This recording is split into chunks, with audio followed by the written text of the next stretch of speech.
네, 김지훈 감독의 신작 거미집에 대한 관객들의 반응이 아주 크게 엇갈리고 있습니다. 말장난이 전부인 의미 없는 영화, 일랑을 이어가는 대참사, 살다 살다 이런 쓰레기 영화 처음 보네, 평점도 아깝다. 거의 저주에 가까운 한 줄 평이라고 볼 수 있을 것 같습니다. 네, 사실 거미집이라는 영화는 어떻게 보면 이제 영화에 대한 영화, 그러니까 이런 걸 메타 영화라고 부르는데요. 그런 종류의 작품입니다. 그래서 이 영화에서 어떤 작품을 논평하고 있는지에 대한 사전 정보가 매우 필요합니다. 알려져 있다시피 1960년에 나온 김기영 감독의 하녀라는 작품이 이 영화의 중요한 모티브입니다.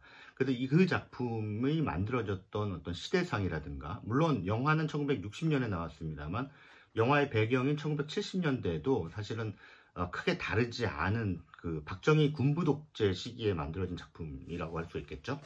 그때 당시에 영화가 얼마나 핍박받았는지에 대해서 이 영화는 이제 말하고 있는데, 당시 시대상이라든가 또 만들어졌던 영화, 특히나 이 영화가 모티브로 삼은 박경 감독의 하녀, 이런 기본적인 지식들, 교양, 이런 것들이 바탕에 깔려 있어야 이 영화를 온전히 즐길 수가 있습니다. 그런데 관객들이 사실은 그렇게 그 시대에 대해서 잘 알고 있지 못하다는 게 이 영화의 딜레마이자, 또 동시에 이 영화를 평론하는 저의 딜레마이기도 합니다.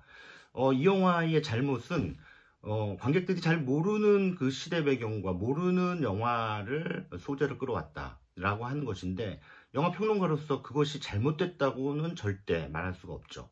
왜냐하면 영화 창작자의 자유니까요, 그거는. 그래서 그걸 통해서 김지훈 감독이 무엇을 말하고자 하는가라고 하는 것에 초점을 맞춘다면, 거미집은 상당히 짜임새가 아주 좋은, 굉장히 주제의식도 둔중한 그런 영화다, 저는 그렇게 보는데, 그렇다고 해서 동시대의 관객들을 또 탓할 수도 없어요.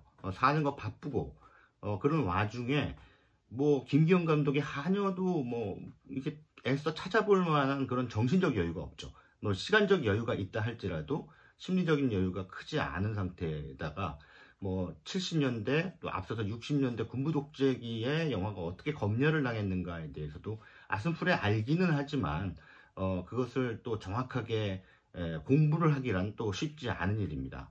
그래서 이 영화에 대한 어떤 이러한 저주에 가까운 악평이 잇따르는 게 안타깝기도 해요.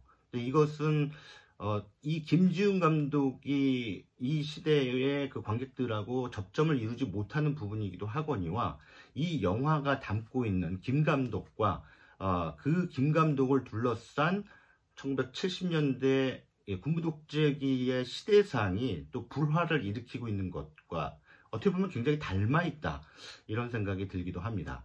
아무튼 아직 이 영화를 안 보신 분들이라면, 또 이 동영상을 보고 계신 분들이라면 제발 김기영 감독의 하녀를 미리 보시고 이 영화 거미집을 보시면 좋겠습니다. 이왕이면 위키피디아 같은 데서 그 작품에 대한 설명이라든가 당시의 시대상 같은 정보들을 미리 좀 얻고 영화를 보셨으면 좋겠습니다. 근데 그 정도 정보를 미리 여러분들이 접하는데 큰 시간은 필요하지 않을 것 같습니다. 한 2~3시간 정도면 충분히 여러분들이 사전 공부를 할 수가 있는 거니까요. 그게 귀찮아서 나는 그 미리 뭐 하녀라든가 당시 시대상이라든가 이런 것들에 대한 사전 공부 못하겠다 하시면 안 보시는 게 좋습니다. 괜히 뭐 오펜하이머 아이맥스로 이렇게 예매해 놓고 가도 이게 무슨 아이맥스 영화야라고 실망하시는 분들도 많았잖아요. 그러니까 정보가 많이 없으면 그 영화에 대해서 더 깊이 있게 들어갈 수 있어도 못 들어갑니다. 흔히들 얘기하다시피 아는 만큼 보이는 법이죠. 관객들 스스로 번지수를 잘못 찾아놓고 혹은 사전 정보를 구하는데 게을러 놓고 영화를 쓰레기 취급하면 이런 코미디가 발생합니다.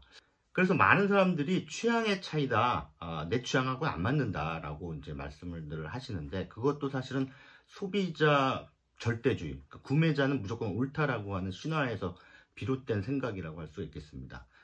사실은 취향의 차이가 아닙니다. 정보의 차이입니다.